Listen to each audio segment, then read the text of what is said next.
Society 13 Podcast Network. Redefining podcasts. Do you like to listen? Hey, this is Josh Wood, and I'm one of the administrators of the Spooktacular crew and a proud executive producer of the History Goes Bump podcast. Did you know that History Goes Bump is entirely supported by listeners? For as little as $1 a month, you can help keep the podcast free of advertisements by helping to cover the hard costs associated with production and storage space. If you enjoy the podcast like I do, please consider supporting the show and becoming an executive producer. Just go to historygoesbump.com and click the Support the Show tab. Oh, and there's one thing I've always wanted to do. Denise, if people want to send feedback, where can they do that? They're going to do that at historygoesbump@gmail.com. Awesome.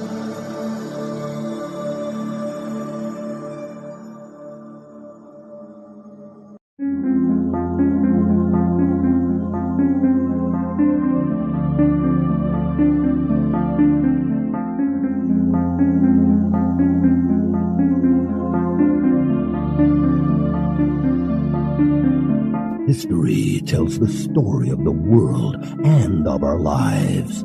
Sometimes that history goes bump in the night.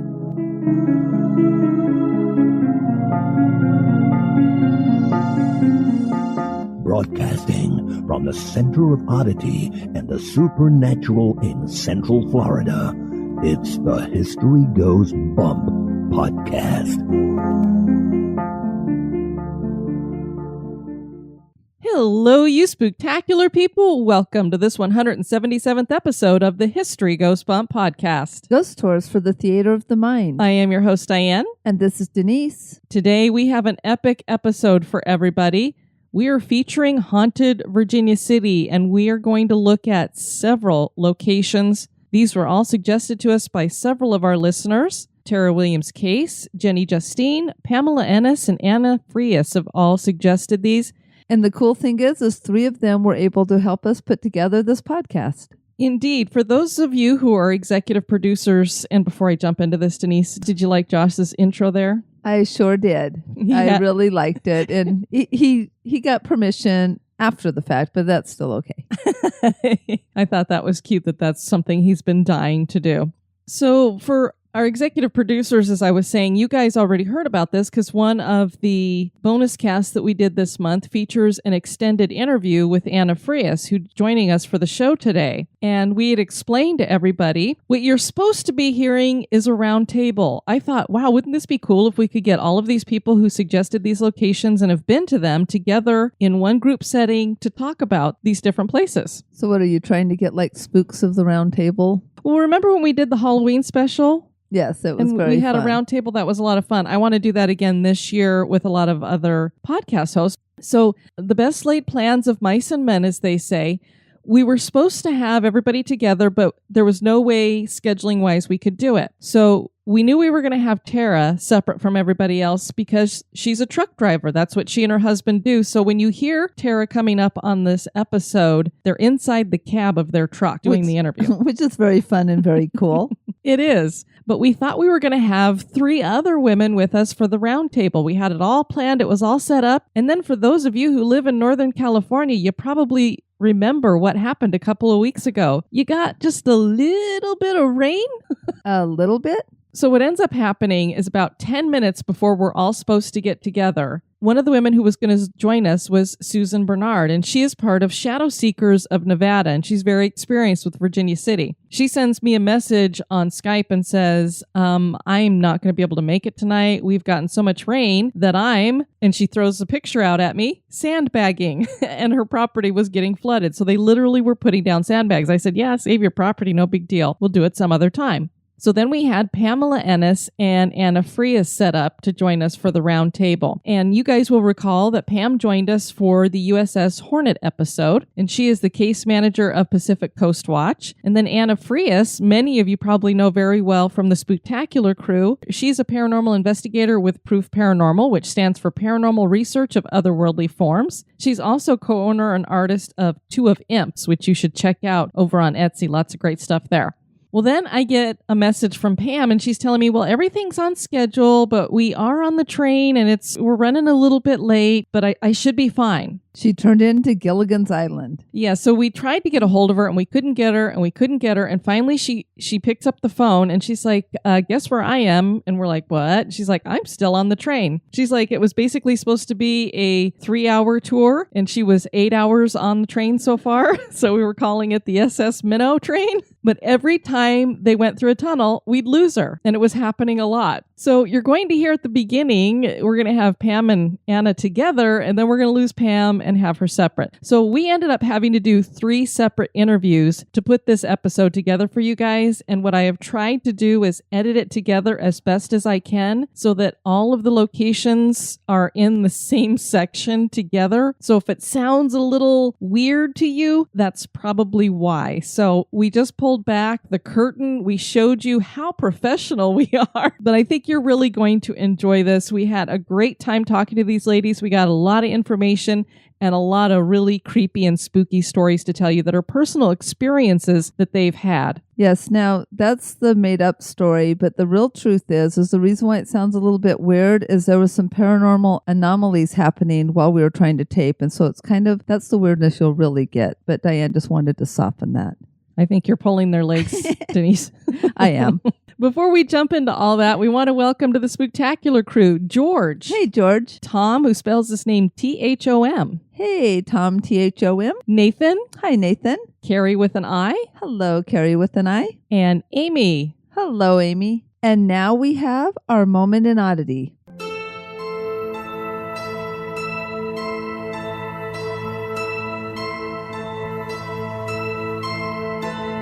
Tootsie Rolls have been a loved candy for decades, particularly when it comes to American troops. It was during World War I that the Defense Department started shipping the candies in rations. They were perfect because they didn't melt like chocolate, but were soft and chewy. They also were unaffected by cold or rough handling. They also could be used to save lives. The Korean War was raging in November of 1950 when a combat team made up of British commandos, South Korean policemen, and United States soldiers and Marines numbering 15,000 was pinned down by 10 divisions of the Chinese Communist Army that totaled 120,000 men. The area where they were trapped was near a mountain reservoir named Changjin, and the temperatures there ranged from minus 5 degrees below zero in the day to minus 35 degrees below zero at night. The men were freezing, and their Jeep batteries froze and split. The ground was so frozen that no encampments could be built for the artillery. Blood plasma was frozen, as was the morphine. And even worse, so were the rations. The men began to starve, and High Command wrote them off as a loss, knowing the situation was hopeless. The Marines sent a final request to be resupplied with 60mm mortar ammo. They were nearly out, and the mortars were the only thing holding back the Chinese. The code for 60mm mortar ammo was Tootsie Rolls. Whoever passed the request on or whomever filled it sent the Tootsie Rolls rather than the ammo. Imagine how discouraged the Marines were when they opened the crates that had fallen from the sky by parachute, expecting to find ammo and instead finding candy. But then they realized that they could eat the Tootsie Rolls and it gave them much needed energy. They also realized as they chewed the candy that it was very pliable, and when exposed to the freezing air, it hardened. It was the perfect putty, if you will, to repair leaks in radiators and gas tanks and plug bullet holes in fuel drums. They managed to push to the sea on the energy of the candy. They suffered 9,000 casualties in that fight, with 3,000 men dying. Survivors credited Tootsie Rolls for their survival. The fact that Tootsie Rolls helped save the lives of so many men certainly is odd.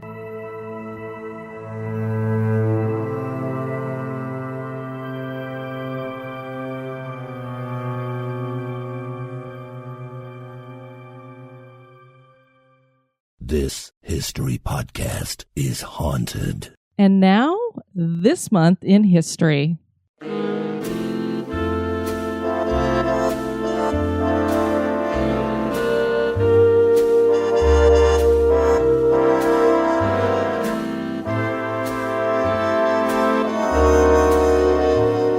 In the month of January, on the 21st in 1954, the Nautilus, which is the first commissioned nuclear submarine, launches. A group of scientists and engineers at the Naval Reactors Branch of the Atomic Energy Commission developed a nuclear propulsion plant. Based on successful tests there, Congress authorized construction of the world's first nuclear-powered submarine in July of 1951. President Harry S. Truman laid the keel at the Electric Boat Shipyard in Groton, Connecticut on June 14, 1952. It would take 18 months for construction to complete on the submarine. First Lady Mamie Eisenhower broke the traditional bottle of champagne across Nautilus's bow on that 21st day in January. A year later, the first commanding officer, Commander Eugene B. Wilkinson, ordered all lines cast off and sent the famous message, "Underway on nuclear power." Nautilus would go on to shatter speed and distance records. In 1958, Nautilus accomplished the impossible by reaching the geographic North Pole. Nautilus was decommissioned in 1980 and designated a National Historic Landmark in 1982. Today, she is a submarine museum in Groton, Connecticut, and is visited by 250,000 visitors a year.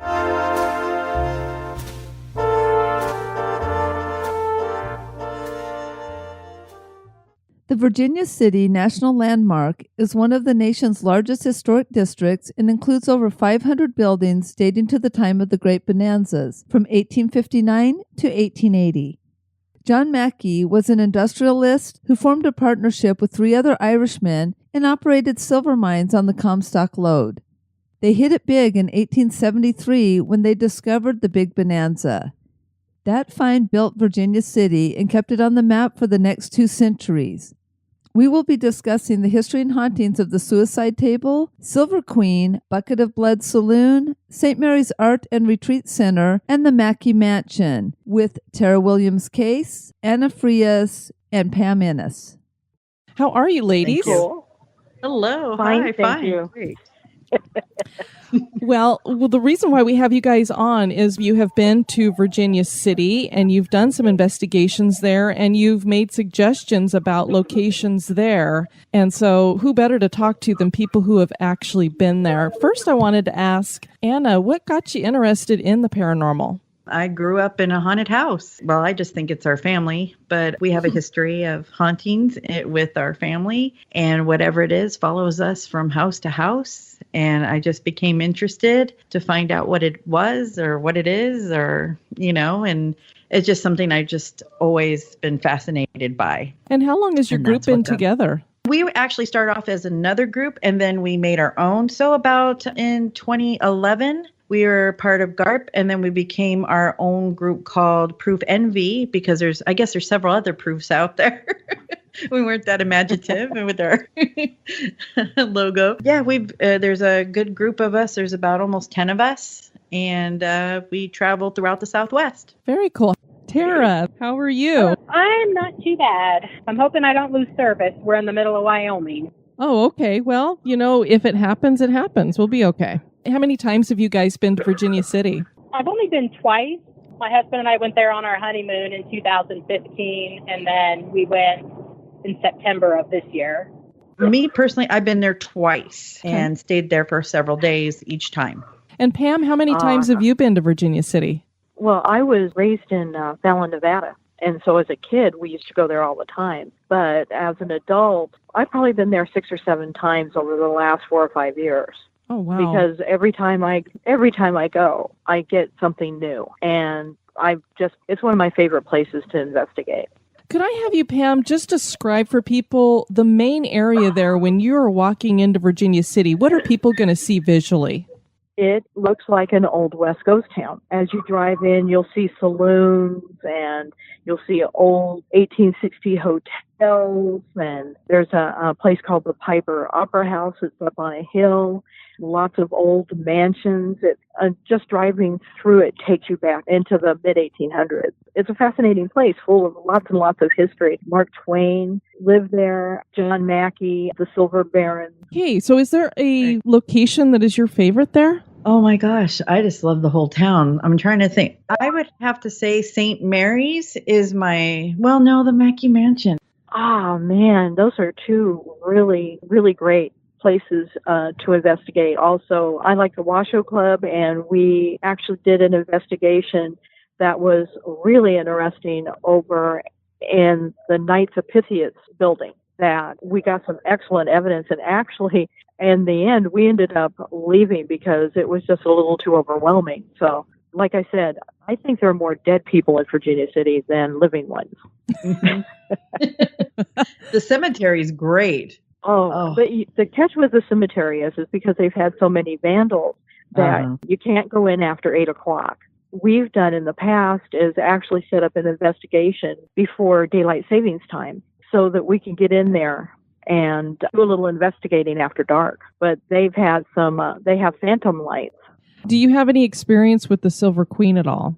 Oh yeah, we spent the night in the Silver Queen. My husband had never been to Virginia City, and so one weekend I conned him into going up there. Now my husband he likes to say that he's our location manager, but what he does is I tell him where we're going and he drives. Hey, that's my job too. That's a good way to manage. And there we go. And so what happened was I'd taken him up there, and this was before we actually started PCSW. I've always been interested in paranormal investigating, but I had never really done it. And so we had went into the Silver Queen, and it's, I don't know if you remember the captain and Tennille. Yes.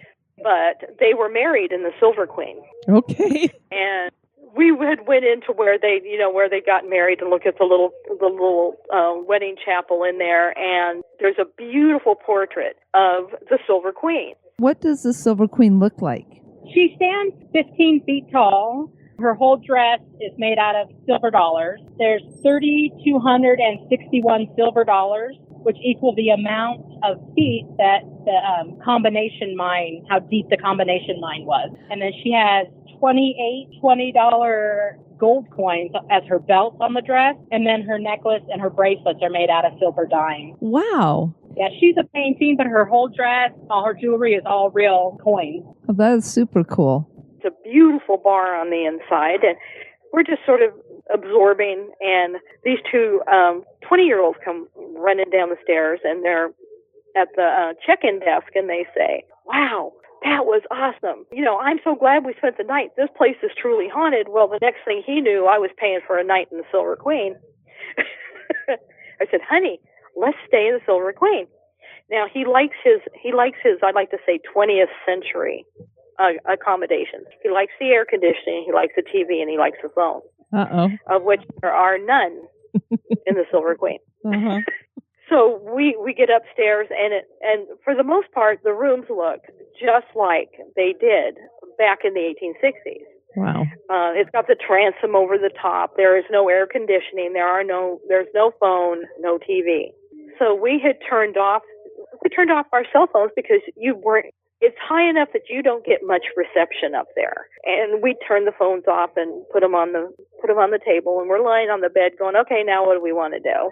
The phones literally rang. And you turned them off. And we had turned them off. And I looked at him and he looked at me and we went, "Okay, that's interesting." Mm-hmm. So we had that experience. We had, I worked with someone who had gotten married on New Year's Eve. And they got married in the Silver Queen, and they spent the night there. Now, I think it's room 13, but don't quote me, is where a prostitute killed herself in the bathtub. She slit her wrist. Okay. And the story goes that people will hear water running, or you'll hear somebody giggling. Well, they'd had their 2 dogs with them, which is generally not I don't think he was thinking at the time, but it's not good to take animals on investigations. They're very sensitive. He left a digital recorder in the room. They went, after the wedding, they went downstairs to have dinner with with some of their friends. And what happened was when they went back to listen to the recorders later, you could hear water running in the bathtub. Oh, wow. You could hear somebody giggling. And then the next thing you heard was the dogs whimpering. Wow, the trifecta. And so they did get evidence of something going on in that room. The Silver Queen is another one of the great locations to go ahead, and the prices are reasonable too. I think it cost us like $65 to spend the night there. Now, granted, like I said, it doesn't have a whole lot of amenities, but you're not spending the night there if you're looking for 21st century comfort. Well, exactly. And I mean, that's a great price because even, a downtown and a shady kind of place is going to be more than that. Wow, that's great. Oh, gosh, yeah. It's right next to Piper's Opera House, which is another location up there that's been known to be a great hot spot to go investigate. So, like almost every place in the town is a hot spot.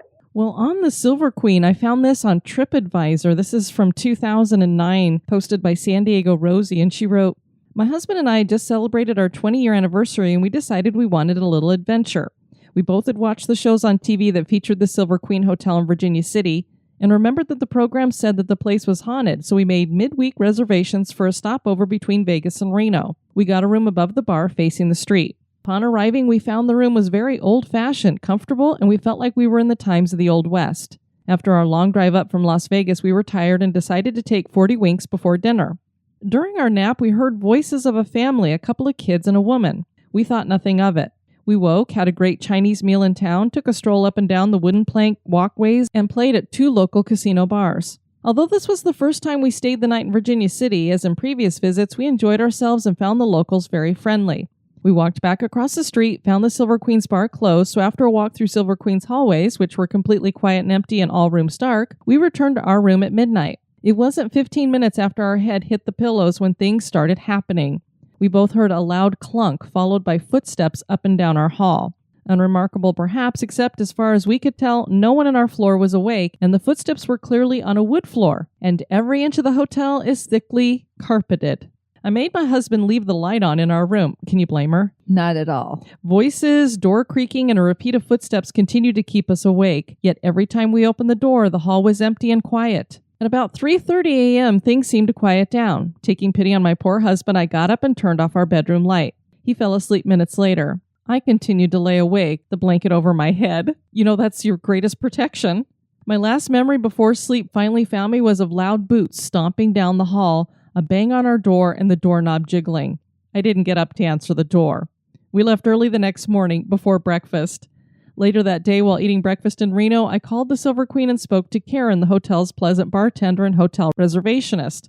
I wanted to let her know that yes, like others before us, we now believe their hotel is haunted. A true believer now. After hearing about the continued footsteps and door creaking, she told us we were the only people on our floor. I asked about the family that we heard while napping. This seemed to really surprise her. She said that the only child that had been in the hotel was the day before, and that was a grandchild of the owner, and that child was 2, far too young for the voices we heard very clearly. Would I stay at the Silver Queen again? Well, it's been about 5 days since I was there, and I'm still a little freaked out. However, yes, I got the adventure I hoped for, a wonderful story to tell, and a very memorable anniversary. Well, happy anniversary to her. And don't get any ideas, Diane. That's not what I want for our anniversary. Yeah, so what's really neat about their chapel is they actually have a video camera that runs 24/7 in there, and there's a screen that shows you what's going on outside where you can sit at the bar. And the owner, when we went there on our honeymoon, she walked in there with my husband in the dark, and it was showing my husband and her, and then you could see stuff on the screen that was floating around them. It's pretty neat. I have a picture of my husband in there, and there's a bright orange something.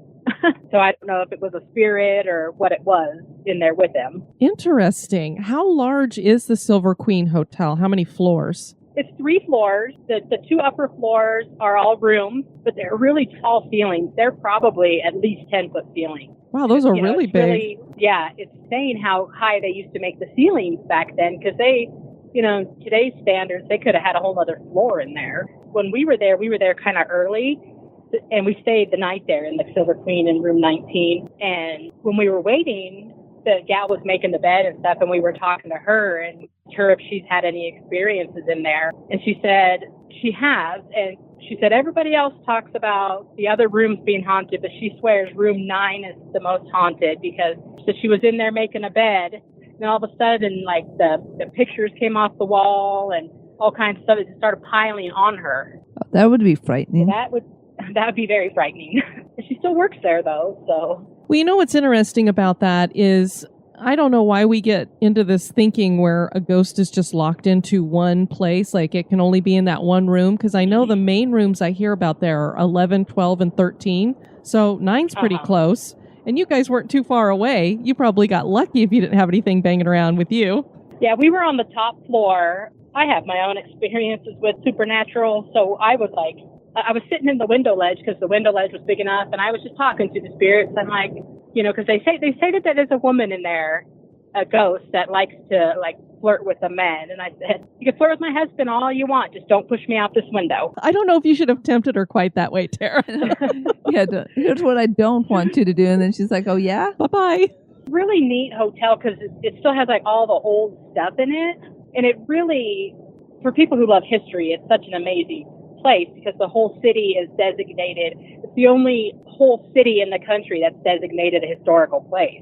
When you go in there, it's like you're stepping back in time, and you kind of just have to stand there and appreciate it for what it was, knowing it was a big, booming place 150 years ago. It's got something like 500 buildings there that date back to the 1800s that are still there. Oh yes, and the architecture is absolutely gorgeous. You've got the Mackay Mansion, and then there's the Savage Mansion, which is a huge old Victorian. The Fourth Ward School is another beautiful old school that is located there. And then you've got two absolutely gorgeous churches, especially St. Mary's. That is, you can go in and it's absolutely gorgeous on the inside, and then they have a museum down in the basement area where you can see some of the chalices and some artifacts from back in the 1800s when silver mining was in its heyday. So my husband laughed because Virginia City is probably one of my favorite places to go because I was raised in the area, and it has a whole lot of great memories for me growing up, but also because I've never gone to Virginia City and not come back with something. See, that's really cool when you hear that. I actually had the opportunity to spend the night at the Mackay Mansion. I spent the night at the Washoe Club a couple of times. We also spent the night in the Miners' Cabin, which was literally less than a mile away from Virginia City, just down the hill a little bit. The Brewers Lodge, there are so many things that you can do there. And it's a great place to, it's going to sound funny, it's a great place to take your family because kids would just love it because literally you go back in time. And in the summer they have mock shootouts and, little Wild West shows. And oh, that would be fun. They have, reenactors walking up and down the street. And they've got this one old miner dressed in red long johns, and he drags his donkey down the street. And it's absolutely hysterical to see. And you can go up and pet the donkey. I don't want to pet the miner much, but every time we go up there, here he comes, and he's got his donkey, and they just walk down the street. Well, that probably helps feed into some of that paranormal activity because it keeps that energy going. And if you've got all that reenacting going, you've got either residual energy or other spirits that are hanging out there. They're probably seeing that, and they may be going, hey, should I be getting in the middle of this or something? At least the shopkeepers that I've spoken to, part of the reason that they do business there is because during the summer it's a pretty bustling place during the day, but also they buy into the history of it because it's a place that you wouldn't want to do, that you wouldn't want to have a business in unless you really bought into the whole premise because it's just, like I said, it's saturated. Well, let's go ahead and talk about St. Mary's Art and Retreat Center. Can you describe the building to us, Anna? Well, it's a 4-story building. It was actually used to be a hospital at one time. Now it's an artist retreat. And what I mean by artist retreat is that you could go and stay in this building. Artists will do a residency there. They teach art classes and demonstrate. You could tour the building with the art. It also does tours during the day with historical tours to show how the hospital was run by the nuns. And that hospital was for everyone in town, the miners and so forth. It's a beautiful building. If you come up on it, it has this little road. You come up and then you see this little balcony there, and it's a brick building. You just walk up. You could just feel the history as you're going up the steps. Have you had an opportunity to investigate in there, like do an official investigation, or you could just walk through? Yes, I've stayed there twice. We stayed there overnight. In fact, it was my first investigation as a team member when I joined GARP, and it was interesting to say the least. It taught me a lot in one evening to do a group investigation, but shadow beings I've seen there. Also, I'm not too into the orbs, but I did see a ball light, voices, furniture being moved. We have on EVP, I swear it's a nun, because growing up, going to Catholic CCD classes, you could hear the nun. I mean, it was crazy. You could hear nun down the road on the 4th floor. We left our recorder on the 4th floor, and we were it's the nun's ward, woman's ward. It's actually, if you ever look up the building, there's a room also that most people go to that is a room that they left undone that had a fire occurred in there. But anyways, if you go to the next room, has these tiny little beds, and we were in there investigating while I left my recorder in the hallway outside a wooden bench. When I went back to review the tape, you can hear a little lady go, "Come in." Wow. And she seems to be talking to us. And I had to listen again because there was only 2 of us on that floor, and everyone else was outside the building at the time because we take notes of it. But I've had nothing but positive experiences there. We don't tempt the spirit, Denise. We go in with respect, and it's a really amazing place. Even if you're not into ghosts, to go there. But we've had a lot of stuff happen to us there. Now, with the ball of light or the orb type thing that you saw, did you see that on film, or did you actually see it with your own eyes? I seen it with my own eyes in the staircase, but just before, I thought it was a bug because it was so bright, but for a split second. But what alerted me to it is where you were, it's a weird little staircase down by the kitchen. So we're in the kitchen area. We're sitting at the table. I'm sitting there and I'm looking over to the stairs, and I kept seeing this dark shadow, like a kid-sized shadow, peeking at us from the stairs. Colette, that was on the team, she is a medium, and then she had noticed that I kept looking over there, and she just turned to me, and I didn't say anything. She just turned to me and she goes, "You see it, don't you?" She goes, "It's on the stairs." She goes, "Tell me what you see." And I go, "It's a dark shadow." She goes, "Yes, it's curious and wants to know what we're doing." Yeah. There was also, I was trying to find the notes for this, but there was also a priest killed himself in the basement of the hospital, and there's not a lot of information on it, but we heard that. I was trying to ask my friend Eric if he had information on it, and since it's such an old case for us, we couldn't find that. And supposedly committed suicide. He was an alcoholic and committed suicide in the basement or the lower floor of which would be there in the kitchen area, I believe, of St. Mary's. Interesting, because I know I'd heard the stories about the white nun, and then I'd heard a couple about some children apparitions that seemed almost residual because they'd be wearing the iron leg braces that they used to wear because of polio, and they would just be standing at the top of the stairs like they were scared to come down. So it was more like they were a residual thing. So I didn't hear anything about a man, but... And did you hear about the gentleman that set himself on fire and killed the nun? Oh. In the room. Oh, okay. The room that's unmade, it's on the 4th floor. There's a room that they leave it's kind of where when you go into this room, the paint's peeling, there's bars on the window, and I guess it was a guy who had psychological issues. He tried to commit suicide, but he ended up setting himself and the nun on fire. Great. On that. Yes. And that's why some people say they see a nun, and that's who I think we heard there in the room, because that room, there's this really big room at the end of the hall, and they do have tables and tables. It's a weird feeling, but you kind of feel that, like when we stayed there, I stayed in the nun's room, and I was making sure I didn't say any bad words because I didn't want to get in trouble, but get a ghostly slap on the wrist by a ruler. And it was crazy. Again, it's the wind. It was that same weekend, and it was the scariest wind, ladies. I swear, you hear like a horror movie. I would have already been out of there. My husband said it was the most peaceful sleeping ever. Oh, of course. He's probably like, it was like singing in my ears. A lot of the activity for us was the 4th floor. So there's this room, this tiny room, and I think one was a men's ward, one was a women's ward, but it's the room that faces that you'll see the 2 windows up in the front. We're all sitting there. There's several of us in the room. We're doing an EVP session. All of a sudden, it's dark, complete darkness, sitting there.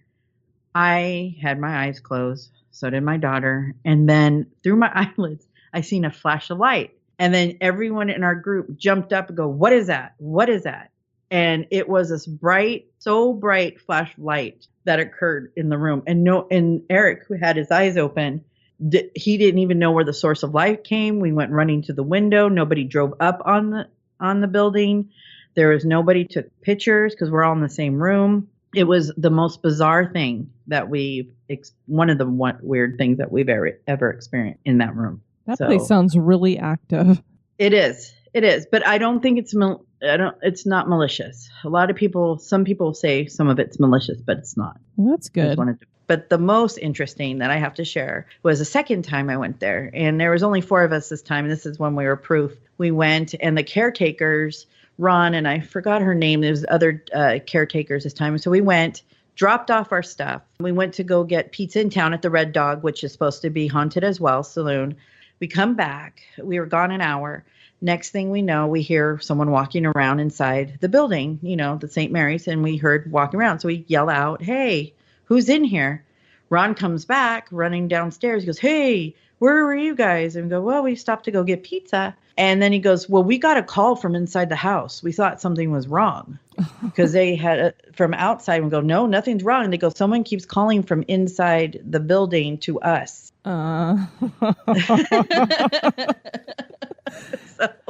No, this is like a horror movie. Our response was that we're here, we're back, you guys. Stop calling for us. We came back. We brought food. Yes. So, yeah, we just look at it as we're serious, but we get more stuff when we're, I guess, just being ourselves, I would say. Sure, that makes sense. When we were there for our honeymoon, we did a ghost tour. That was extremely interesting, too, because they take you around town. And at that time, we didn't go into it was April. So, of course, the town shuts down at like 5 p.m. on the off season. So, they came in after dark. It was like 8 o'clock at night when we did that. And the boardwalks they're all boards. And on one side of the street, like if you're at the top of the hill looking down, the whole boardwalk on the right side at night, you could see between the boards on the boardwalk. And if you shine your flashlight down there, you can see the tunnels. And she was telling us that that's where the Chinese immigrants had to walk underground in those tunnels because they would have been murdered up on the street. Wow. So, you don't think about the Chinese being used as workers in Virginia City. You think more of like the Shanghai tunnels and stuff like that. It was really neat because you would never know that tunnel was under there unless you used your flashlight at night to shine between those boards and see it. Wow. Makes you wonder how haunted it is down in those. I don't know. I think back to all the gunfights and all the stuff that had to be happening. There was probably people killed every day there. Yeah, you're probably right. I know you sent us some pictures of the suicide table that they had there at the Delta Saloon. It did have different owners, and basically they call it the suicide table because everybody who pretty much owned the table committed suicide. I know there was one miner who came in there and he was really drunk. He had just lost all of his money at another gambling hall, and all he had was this gold ring on his finger, which I'm assuming is probably a wedding ring. So he walks up to the table. And at that time, I think it had been changed to a 21 table, and he was hoping to win his money back. So he's like, okay, I'm going to put this ring in. He put it up against $5 gold pieces, and he actually won. And then he won the next hand and the next hand. And by the next morning, he'd won over $86,000 in cash, a team of horses, and interest in a gold mine. And it said that the owner of the table is the one who lost all that. And then he was the final suicide before they decided we better lock this table up for good. I could see if you've lost $86,000, your team of horses, and your gold mine, you've lost everything. Well, like you said, if you're running the table and you run a losing table for you, like winning for the people playing, it'd kind of be like when you're playing the stock market for somebody. If you lose everything they have, you don't want to, Think of how much money nowadays $86,000 would have been. That would be a lot of money.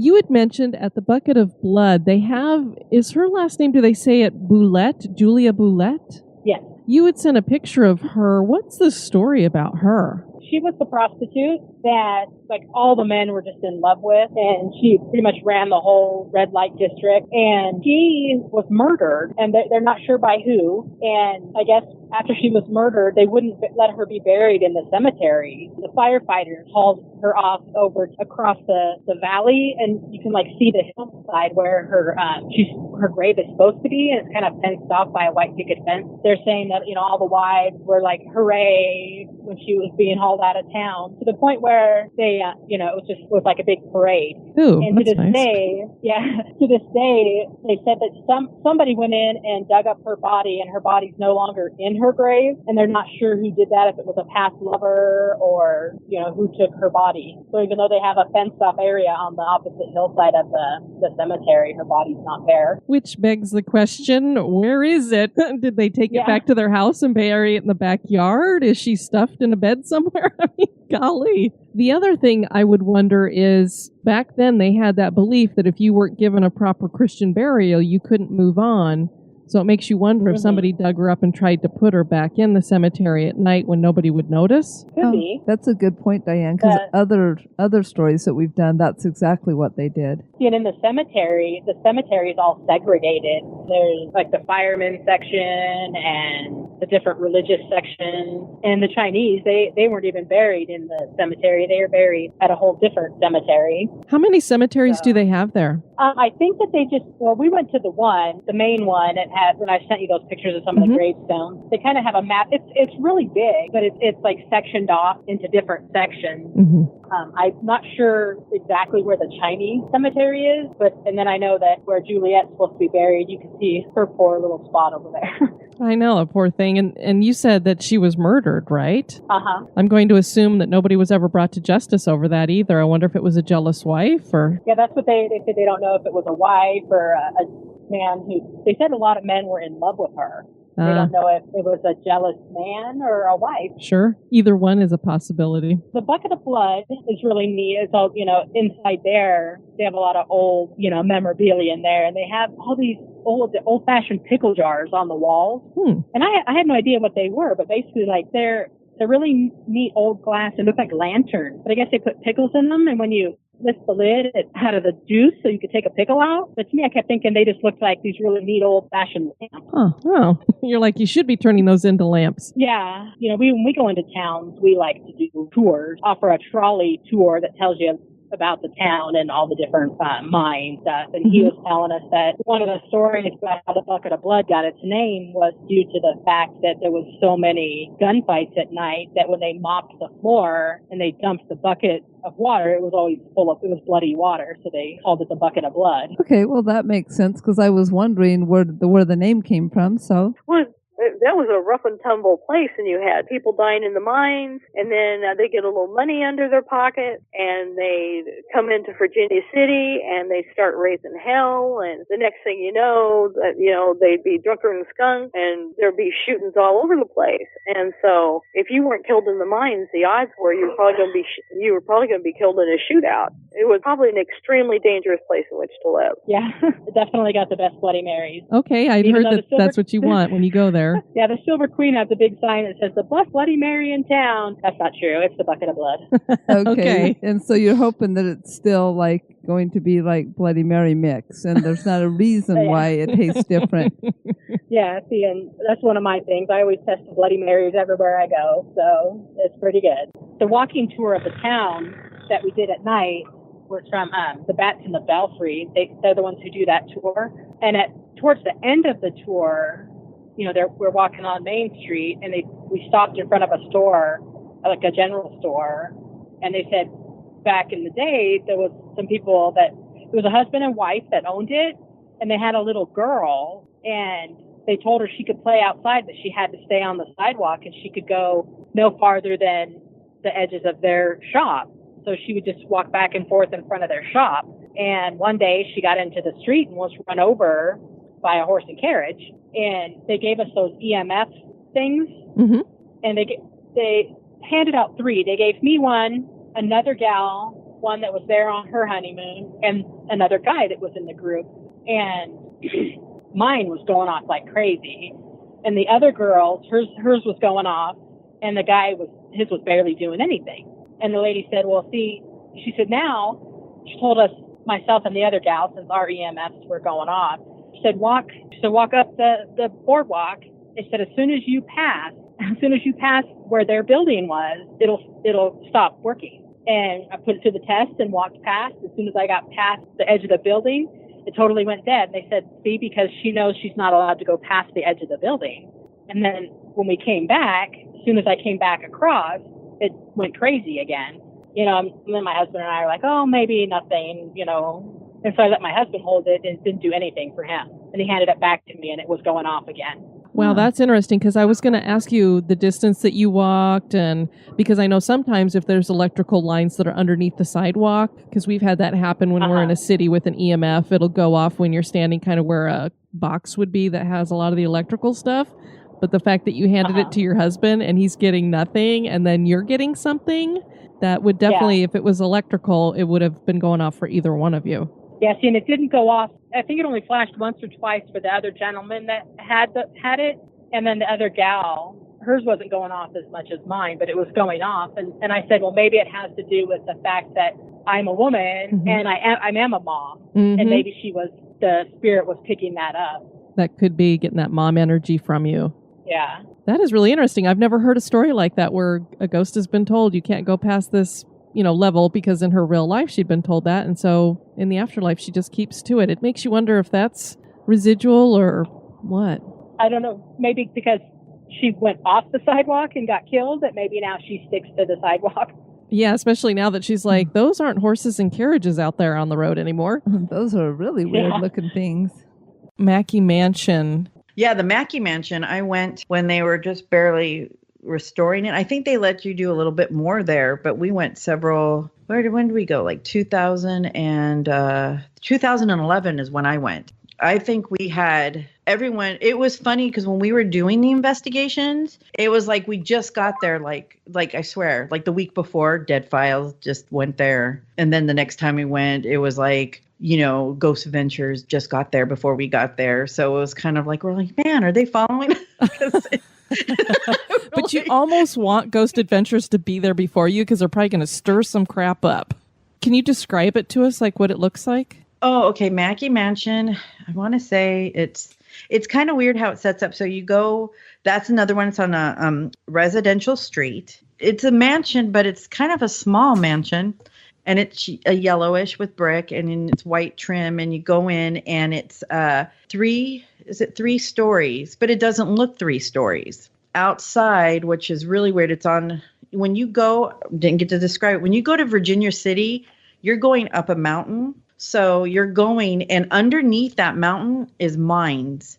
And the reason why I'm telling you this is because the Mackay Mansion supposedly is built on top of a mine tunnel. And the tour guide told us that Mr. Mackay, John Mackay, would go in through this tunnel under his house to his mine, which I found was interesting. Now, whether if that's true or not, I'm not sure, but it would still make it really interesting. Yeah, there are tunnels underneath it. Okay. Because they used to use it in order to there are tunnels all the way underneath the city. Now, most of those have been closed off for obvious reasons. One of the reasons that they had the tunnels there is because they would transport silver to the Mackay Mansion, and John Mackay at one point had a huge safe in there. And so they would bring it up to where people wouldn't see it. Also, they had the tunnels throughout the city because they had Chinese workers, and the Chinese workers were not allowed to walk around on the streets, so they would navigate in the tunnels underneath the city to get from location to location. And they also did the same thing with ladies of the evening. The well-to-do gentlemen would not want their wives seeing activity, and so what they would do is they would do either the tunnels or they'd come up the back stairs of the buildings in order to be able to enter so no one would see them. But I've heard a lot of stories about the tunnels underneath the Mackay Mansion and several of the mansions throughout the city. You go in, and the bottom floor is where his office would be. And it has a vault, this big vault that's in there. But they have it open, and you can walk in, and it has all this memorabilia. The house was John Mackay himself, his wife, and I think a young girl that was there, because it's been a while since I've been there. I was trying to read up on it, and there's different people that have been in and out of the house. For us as a team, there was only 4 of us, and we went, and so you have downstairs, the next floor, you also have like the ballroom, which is gorgeous, and then the floor above that is where the bedrooms would be.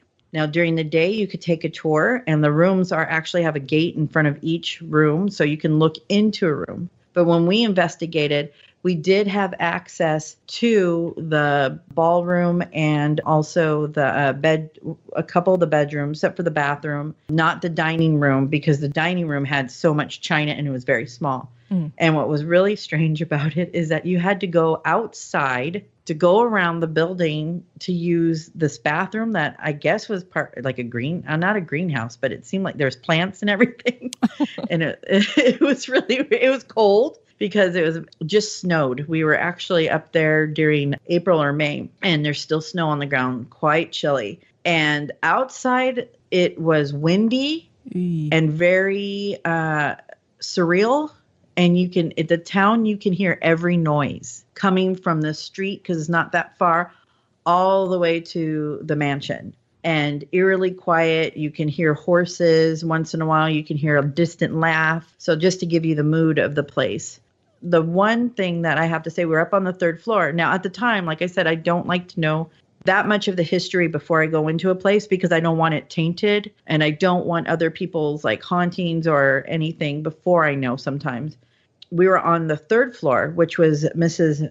Mackey's room was up there, and Mr. Mackay and one of their friends that were staying with them. I was talking about how beautiful the house was, and I did not know Mrs. Mackay did not like living there because she felt it wasn't up to her standards. So I'm gushing on and on because we're trying to get EVP saying how beautiful the house is. We're standing there around the bedroom, around the bed, and then all of a sudden it started getting dark, like is someone slowly fading down the light.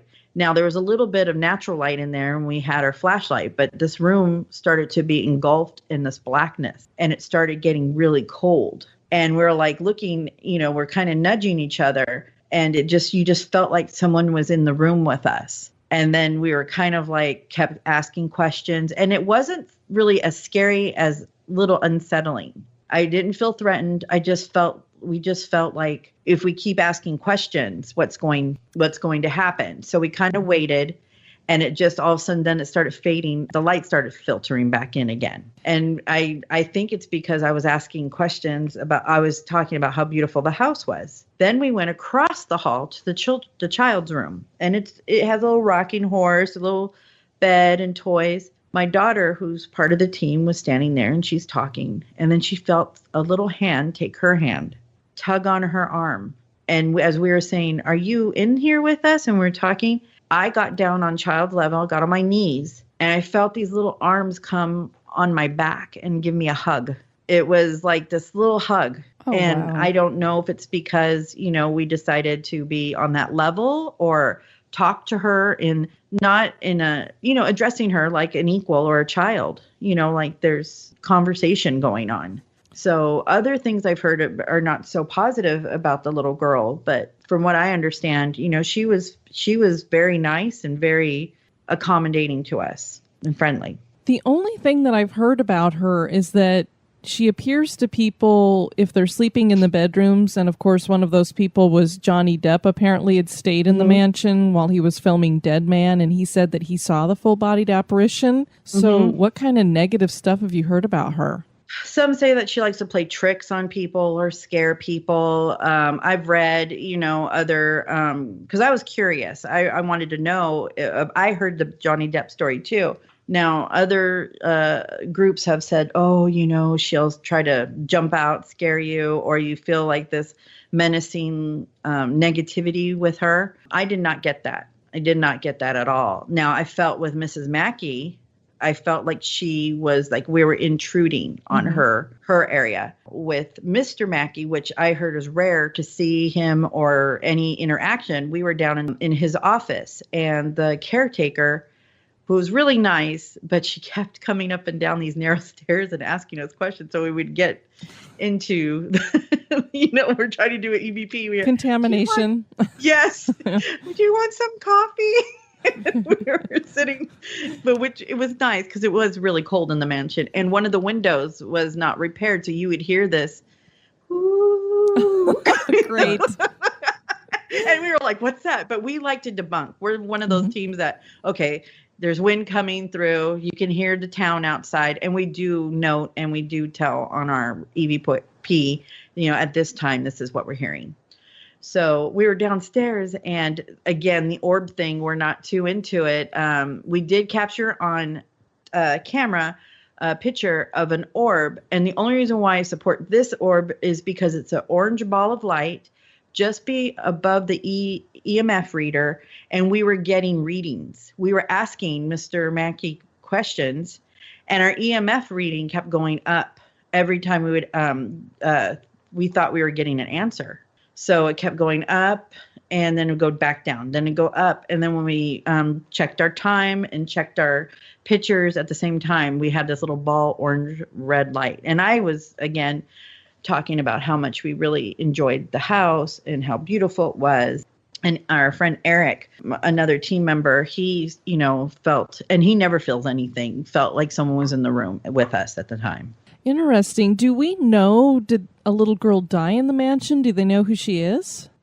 Well, some of them said it's the adopted daughter named Ava. I've heard that. Other things, there's like conflicting stories about her, and I've been trying to do research.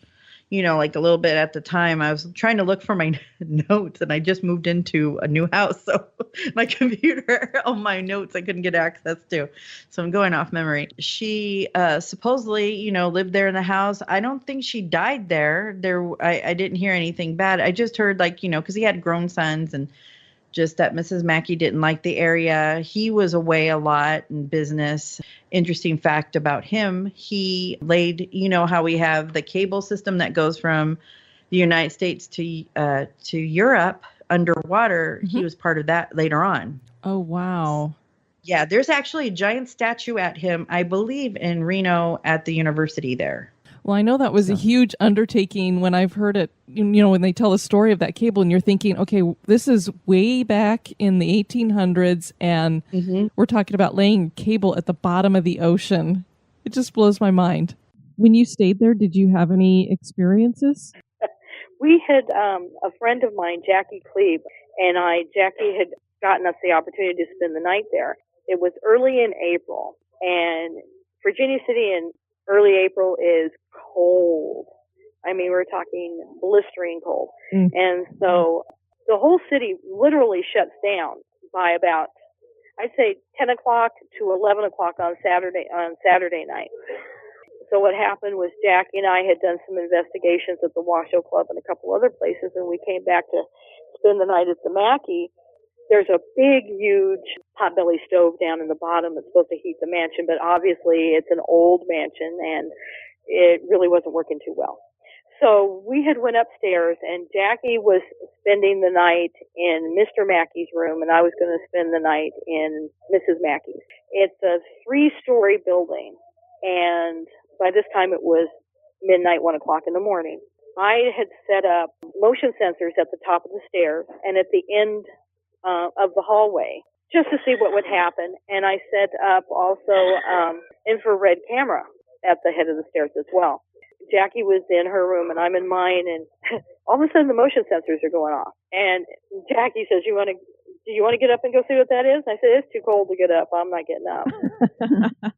All night long, those motion sensors went off. Now, at one point, we had that infrared video camera, and I hear, and Jackie says to me, "You hear music." Later, when I reviewed the video, you could hear music downstairs, like somebody was having a party down in the first floor of the mansion. So you literally could hear the music. But it was 1, 2 o'clock in the morning, and there's nothing going on in the entire city that late at night. The other thing that happened was during the review of that footage as well, you hear a man say, "Help." Ooh. Clear as day.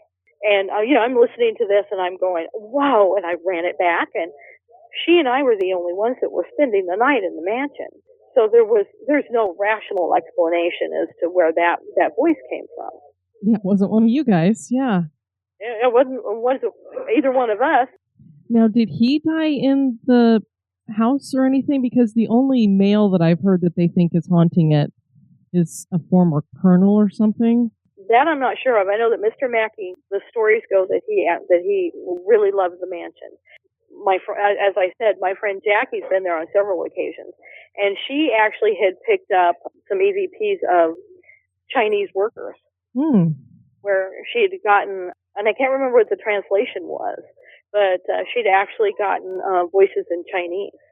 Oh, that's what I was going to ask, if she had a translation.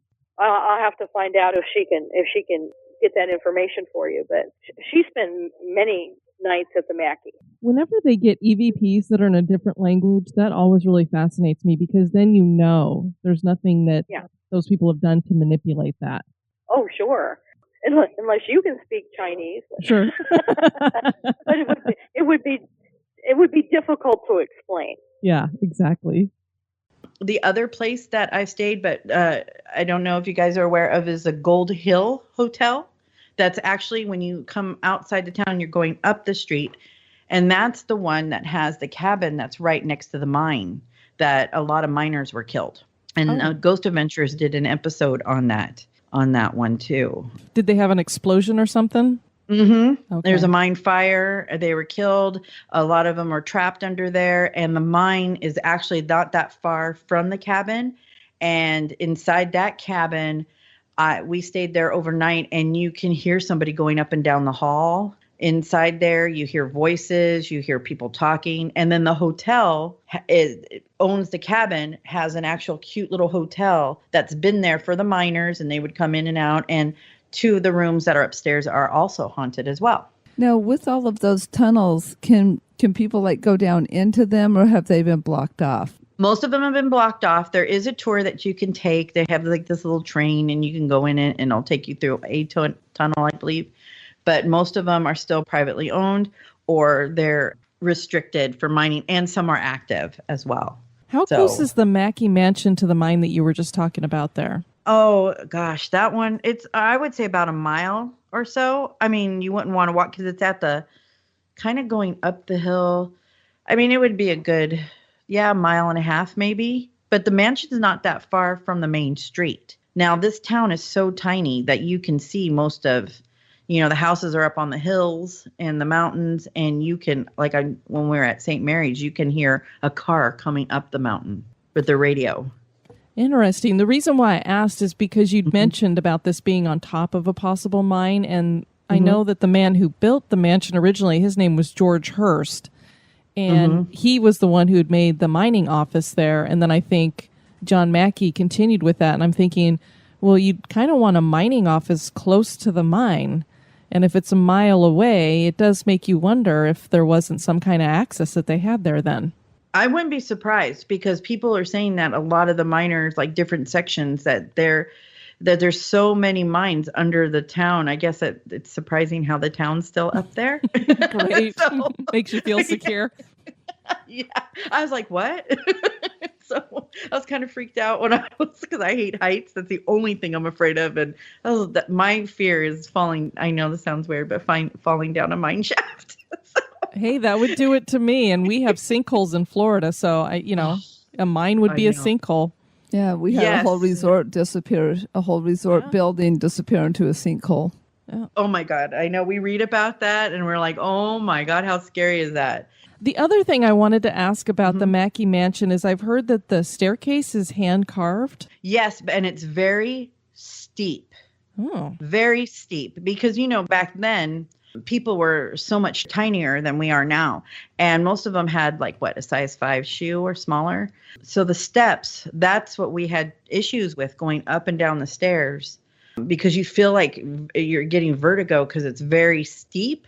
And as you're going, you're kind of leaning forward. So I felt like if I leaned back, I was going to fall.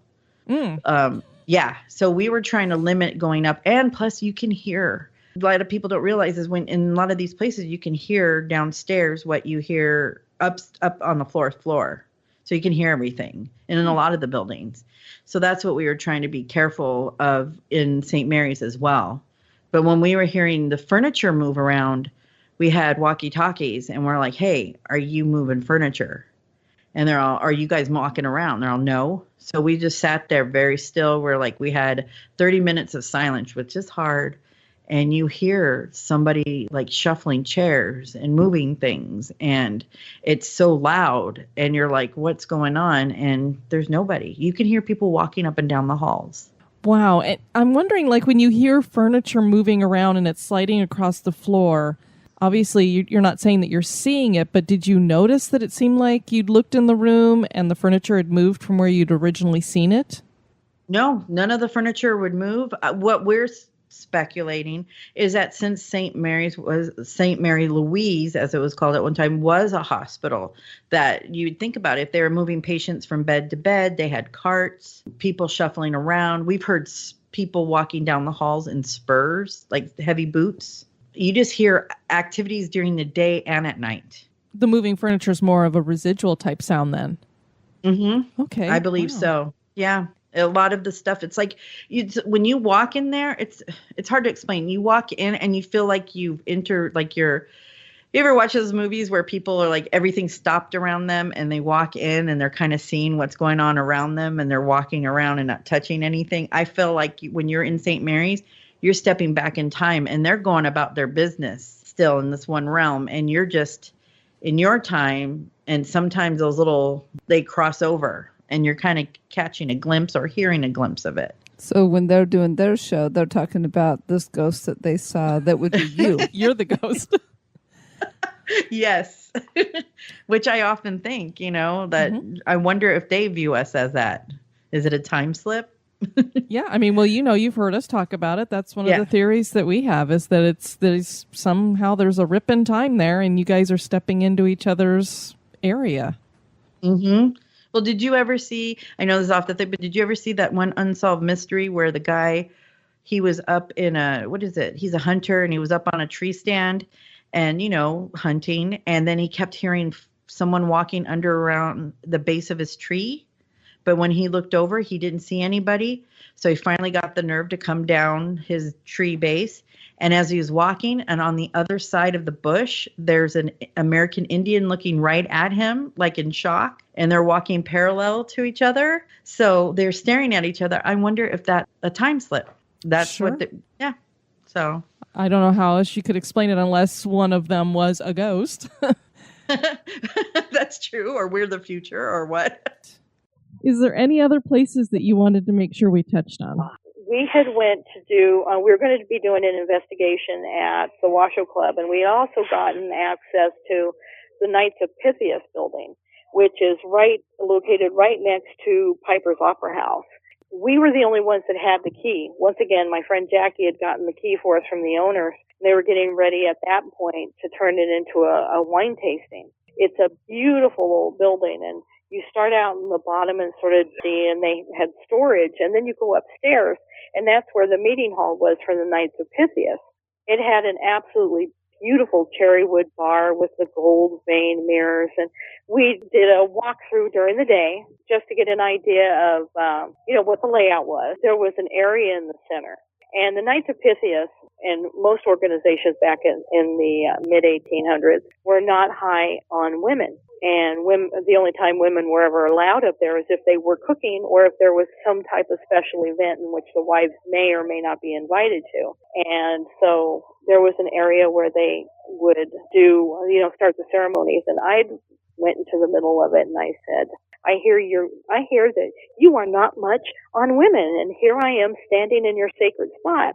What are you going to do about it? Well, it's daytime and you can get pretty gutsy. And so, we finished and we locked up and we came back and probably about 8 o'clock at night. So it's pitch black and we're walking through and we went back upstairs. I went into the kitchen area and I had my digital recorder and I'm talking, I'm saying, wow, is there anybody here cooking?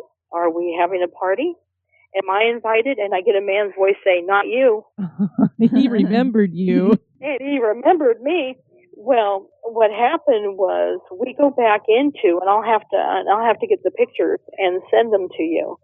We go back in, and now nobody had been in this building for a long time. There was a thick layer of dust that covered the bar, and there were pieces of, old bills and pieces of paper that had been sitting on the bar that were, sort of crumbly and old, and you could see that they had not been moved in quite some time. We're walking around, and all of a sudden my husband says, "You guys need to get over here and look at this bar." Now, if someone like you or I were to write on that bar, no matter how hard we try not to do it, it's going to cut through several layers of that dust, probably going all the way down to the wood. In the dust on that bar, it said, "Get out." Oh, geez. Something had written "Get out" on top of that bar, and it did not go all the way down to the wood. Now, as we're all standing there looking at this going, "Did you see this today? I didn't see this." We would have noticed that. That's something that stands out. As we are standing there, all of a sudden you hear a growl. We got it on digital. We got it on my IR camera. My husband, like I said, is our location manager, and he sort of also runs security. He makes sure that he knows during the investigation where everybody's located at, so that if we need to switch or something happens, he can contact them and tell them where to move. First thing out of his mouth, and he's a Marine, was, "Okay, I think it's time for us to go." I would agree with your husband on that one. And so we packed up and we left and went to the Washoe Club because we thought it was a safer bet. But that was probably one of the more interesting investigations that we've done at the Knights of Pythias. And we also did, like I said, over in Gold Hill, just a little ways down the hill. We were doing an investigation at the mill there where the Johnny Depp movie was filmed, and the miners' cabin is located right next to the Yellow Jacket mine. There's 37 miners' bodies still buried down in the bottom of that mine that were killed during a fire in the mine. The miners' cabin is less than 30 feet away from the entrance of that mine. And you can stay in there and you can get some pretty interesting stuff. What happened was we were over doing the mill. My husband was staying in a place called the Brewer's Lodge, which is just across the street and is owned by the Gold Hill Hotel, because he was not feeling ghost hunting. He said, "Okay, I'm setting this one out." When I got back, he looked at me and he said, "I was sitting here watching a movie on the television, and I saw a shadow person walk across the living room." So he's not going ghost hunting, but he gets to have the ghost. There we go. And then he had went upstairs to the master bedroom, and he said he was laying down on the bed for a second, and he swears till this day that there was someone hovering outside that second floor window. Yeah, that's not somebody on the street walking by. And he doesn't get rattled very often. So when he looks at me and he says, "This happened," I have a tendency to believe him. Sure. Because he's, like I said, he's our location manager. He's sort of our security, but he's also our resident skeptic. If he can find a valid reason for something to happen that is not paranormal, he's going to come up with it for you. And he could not for the life of him come up with a rational explanation as to why he saw that shadow person walk across, or why someone would be hovering over the second floor window. Yeah. Wow. Interesting. It's interesting what you said about the dust there at the Knights of Pythias, because, like you said, first of all, as human beings, we're going to push down until you're hitting something hard underneath. Right. And we also have, moisture in our fingers and things, so you're just normally going to pick the dust up anyway. So I don't think I've ever seen where there's just writing that's halfway through a layer of dust. Because we obviously until the growling happened, we're all looking at each other and going, "That wasn't there. Did you see that? No, I would have told you if I'd have seen that." Okay. And then we're all looking at it and we're saying, like you said, it was interesting in that no matter how hard one of us were to try to do that, the dust would have went all the way down to that cherry wood. We would have cleaned it all the way down. Like you said, you've got oils in your skin, you've got moisture in your skin, and there's no way that you're going to be able to control the pressure of your hands so well that it's going to still leave a thin layer of dust underneath. And I'm sure you would have seen that during the day when you were walking around. Well, we actually had, I went back and looked at pictures.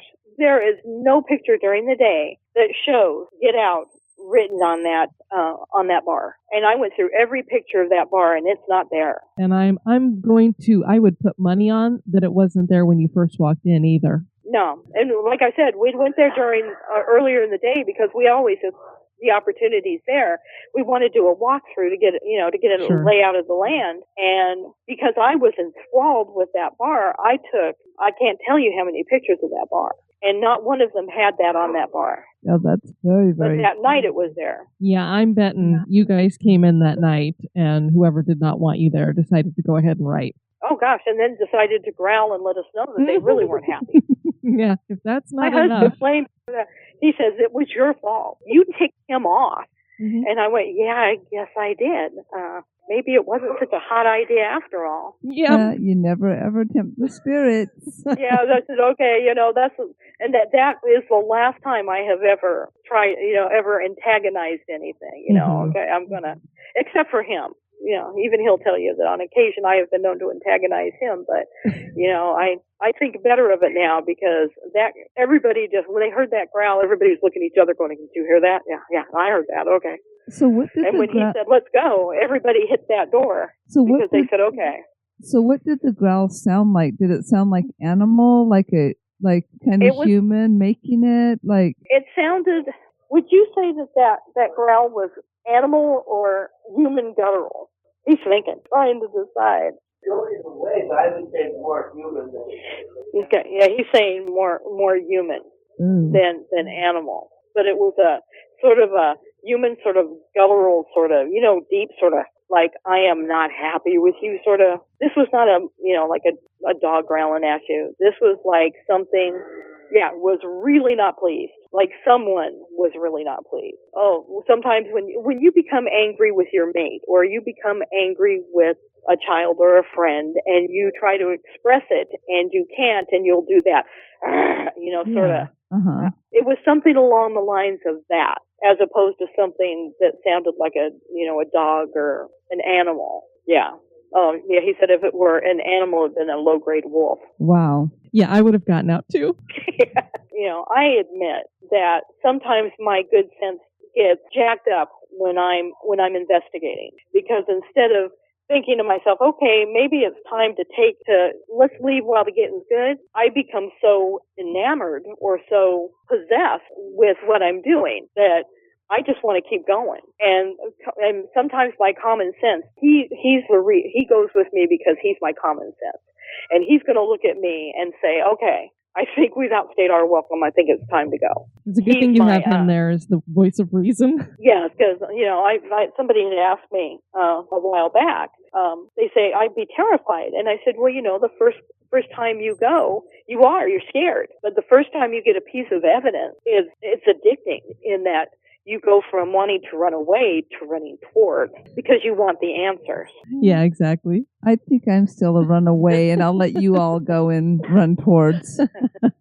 It is kind of cool, though, when you get that. And, I don't know if some of the EVPs that we've captured, if it's the real deal or if it's just our ears making us think that we're hearing it. But just the fact that something in that sound has made it sound like something other than just gibberish. You're right. It does kind of make your heart beat a little bit more because it's like, what if that really is? And like, I was just standing there and something had to have been talking into that recorder. So it was like standing near me and it knew that it could talk into this thing. And something wanted to communicate with you. Mm-hmm. And it's something that you can't see. Exactly. And to me, it's helping me find the answers that I'm searching for. And I'm never going to truly find the answers, but at least with every investigation and every piece of what I'm assuming, and we all know what assuming does, is some type of evidence that is coming, hopefully, from loved ones or people who've passed or even residual energy. It comforts me to think that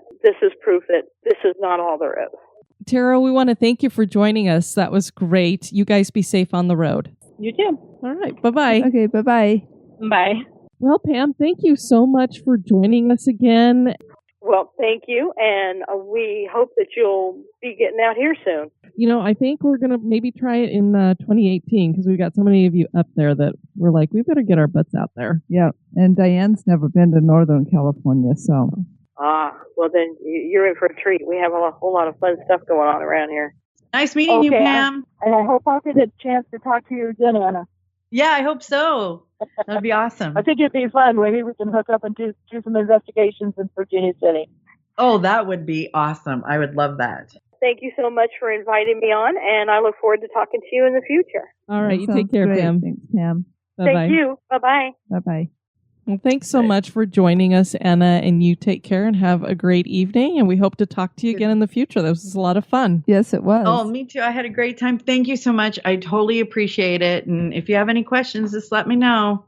Okay. Okay, we'll definitely do that. Okay, thank you, and have a good night. All right, good Okay, night. you too. Good night. Bye. Bye-bye. Virginia City is an old city with a violent history. We've heard now several first-hand accounts of haunting experiences in the city. Are these locations harboring spirits from the past? Is Virginia City haunted? That is for you to decide. Well, I know that's one place that I really want to go check out. It sounds fabulous. Yes, definitely. I would love to go see it. I don't know that I want to spend the night anywhere there, but I would love to go see it. And since it is like they kept mentioning national this, national that, I wonder if it's actually in my national passport book. We'll have to look. Denise, on our next episode, we're going to one of your favorite states. So it must be across the Pacific Ocean a little bit. It would be. And it probably has to do with like hibiscus flowers and really food that is so ono. And maybe some luau's and hula. Yes, we are going to be going to Hawaii on our next episode, which is basically Denise's home away from home since she spends most of her time at the Polynesian resort here at Walt Disney World. Yes, I pretty much love everything Polynesian and especially Hawaii. Well, Tracy Martin suggested for us to check out Coco Palms Resort. So that's what we will be doing on the next episode. Should we go check it out in person? I say yes. We'd love to have you guys check out our website at historygoesbump.com. And Denise, as Josh asked you, if people want to send us some feedback, where can they do that? They can do that at historygoesbump@gmail.com. Denise, we have all of our episodes get automatically uploaded to YouTube, and this is something that Libsyn had just started doing this year for us. When we first started doing the show, I would do it myself and put together a little like pictures and things to go with the audio, but it takes forever to upload to YouTube. It would take like an hour for a 30-minute show, and we weren't getting hardly any hits. So I was about 7 shows in, I went, this is too much work. I don't have time. So then Libsyn started doing it so that it automatically uploads, and then they use whatever our cover photo is for the entire video. Well, I started noticing we are getting quite a few hits over there, but when you get a lot of comments over on YouTube, I don't know, people are kind of mean over there. So I don't go and look at the comments on YouTube hardly ever. But I was over there the other day. I don't know what I was looking at, and I happened to look up my notifications, and I saw that we had a ton of notifications. So I'm like, let me go look and see. So we've had some comments over on our videos that I thought I would share with you guys, or at least send some thanks out to everybody. So we want to thank Brandon for his comments on the Roosevelt Hotel episode, and DJ Fusion 83 for your comments. Thank you. The Pikachu Princess commented on the Salem Witch Trial episode, listening to you in Earth and Space Science class. Very interesting topic, especially to look at from our modern scientific perspective. Hopefully we'll write on this and release it on Wattpad soon. Otherwise, have a nice day. And I thought, well, don't tell your teacher you're in Earth and Space Science class and you're listening to our show. I know she's going to get. We're going to get detention, and we're not even in school anymore. It's not my fault, teacher. I didn't do it. And then on our episode 91, this is the one that we did for Christmas 2 years ago, where we featured Charles Dickens. 2010 Wild commented, there is, and one of the things that we had asked, I think, on the show, now we did this almost 100 episodes ago, so it's been a while. I think that we had said that there was no ghost when it comes to Charles Dickens himself, that he didn't haunt anywhere, because I hadn't seen anything. But that is not the case. There is actually one sort of known legend about Dickens being a ghost. It is believed that the author haunts the cemetery that his beloved sister-in-law is buried in. Dickens was very close to his wife's sibling, to the point that it's been suggested that they were having an affair. And she died suddenly after a night at the theater, which left Dickens incredibly heartbroken and more or less traumatized. His life was pretty much a series of unfortunate events. He always wanted to be buried with her when it came to his time to go, but his wish was disobeyed by his fans who thought he deserved a nobler burial at Westminster Abbey. Because of this, his spirit wanders through the cemetery, distraught that his separation from his sister-in-law continues. It's not a very well-known legend, but nonetheless, I thought you'd like to know. P.S. Love the show. I discovered it 3 days ago. I've been binge listening to all your episodes ever since. So thank you for sharing that, because as this user says, it's not a very well-known legend. Because, I mean, I looked and I'm like, well, we can talk about ghosts from the perspective that he wrote about them in his books, and that he definitely was somebody who put forward the idea of reading ghost stories as a part of your Christmas Eve celebrations. But I had no idea that his ghost actually could be wandering somewhere. So I thought that was cool. Yeah, very cool. We have a couple of reviews to share from iTunes. The first one is Cage, I believe is how you say this. Great, 5 stars. Love to listen with my knitting and coffee. Good host, good content. Well, thank you. And we're glad that you're knitting. And drinking coffee. Well, whatever about the coffee, but I like the knitting. And our other one is from Ladiz. Love this show, 5 stars. I absolutely love this podcast. Diane and Denise are so personable that they are more like friends instead of just voices on my iPod. I love the way they describe the locations and take you there. Keep up the great work. History and hauntings, 2 of my favorite things. Well, thank you for that. Greatly appreciate it. We want to thank all of you for listening to this episode. I have been your host, Diane. And this has been Denise. You take care now. Bye-bye. This episode has been brought to you by our executive producers. We'd like to welcome new executive producers, Richard Tyrell, Jojo Jensen, and Rebecca. And thank you to John Venezia for upping his donation. Thanks. Fan of the show? Subscribe to the show on iTunes, Stitcher, or your favorite podcast catcher. We would greatly appreciate your review at iTunes as well to help the show grow. Thank you.